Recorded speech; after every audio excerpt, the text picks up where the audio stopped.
আসসালামু আলাইকুম। শুরু করছি কৃষি সংবাদ। সংবাদ কক্ষে আছে হৃদয় হোসেন। এখনকার সংবাদ আয়োজন একই সঙ্গে চ্যানেল আই, ইউটিউব চ্যানেল এবং channel I OTT platform I স্ক্রিনে লাইভ স্ট্রিম হচ্ছে।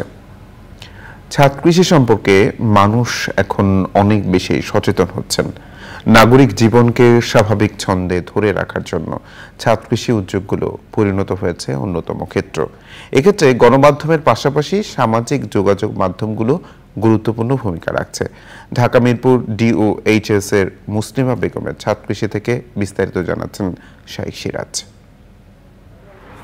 ঢাকা মিরপুর ডিওএইচএস আবাসন এলাকার বাসিন্দা মুসলিমা বেগম ছোটবেলা থেকেই কৃষি এবং প্রকৃতির প্রতি তার দুর্বলতা থাকলেও বর্তমানে নগর জীবনে একাকিত্ব গোছাতে গড়েছেন ছাদ কৃষি।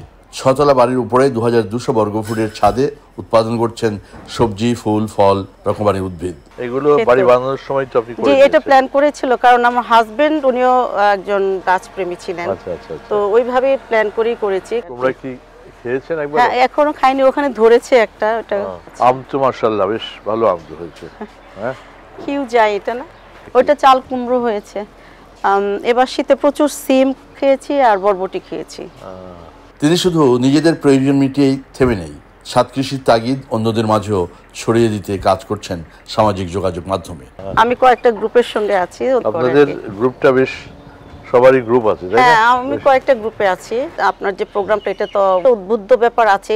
তখন থেকেই মানুষ চিন্তা করেছে যে আচ্ছা ঠিক আছে, আমারও ছাদ হবে, একটা বাড়ি হবে, আমিও করব। তার দাবি, বিভিন্ন গ্রুপ ভিত্তিক সামাজিক আন্দোলনে মানুষ অনেক বেশি সচেতন হচ্ছেন, পারস্পরিক সম্পর্কের ভেতর দিয়ে গড়ে তুলছেন ছাদ কৃষি। ওদেরকে যখন বলি যে আমরা অমুক গ্রুপ থেকে এটা পেয়েছি, কিংবা অমুক গ্রুপে এরকম পাওয়া যায়, কিংবা অমুকে, তখন ওরা অ্যালার্ট থাকে যে হ্যাঁ অনলাইন কিংবা গ্রুপ থেকে ওরা জানে। ছোটবেলা থেকেই গাছগাছালির প্রতি ভালোবাসা, সেই চেতনা থেকে বড় হয়ে এটি একটি নিয়মিত চর্চায় রূপ নিয়েছে আর প্রতিষ্ঠা লাভ করেছে এরকম একটি ছাদ কৃষিতে। গণমাধ্যমের প্রচারণা এবং সামাজিক যোগাযোগ, এই দুটি ক্ষেত্রেই বাংলাদেশের শহর অঞ্চলগুলোকে এই সবুজায়ন করার ক্ষেত্রে কিছুটা ভূমিকা রাখছে। ঢাকার মিরপুর ডিওএইচএস এর মুসলিমা বেগমের ছাদ কৃষি থেকে শাইখ সিরাজ, চ্যানেল আই। এ নিয়ে বিস্তারিত প্রতিবেদন দেখবেন বৃহস্পতিবার বেলা 3:05 হৃদয়ে মাটিও মানুষের ডাক অনুষ্ঠানে।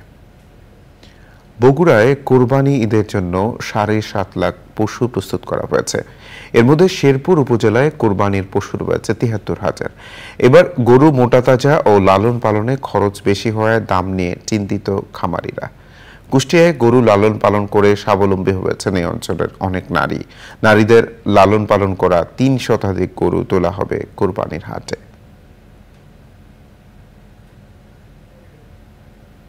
এই ছিল কৃষি সংবাদ। ধন্যবাদ সবাইকে।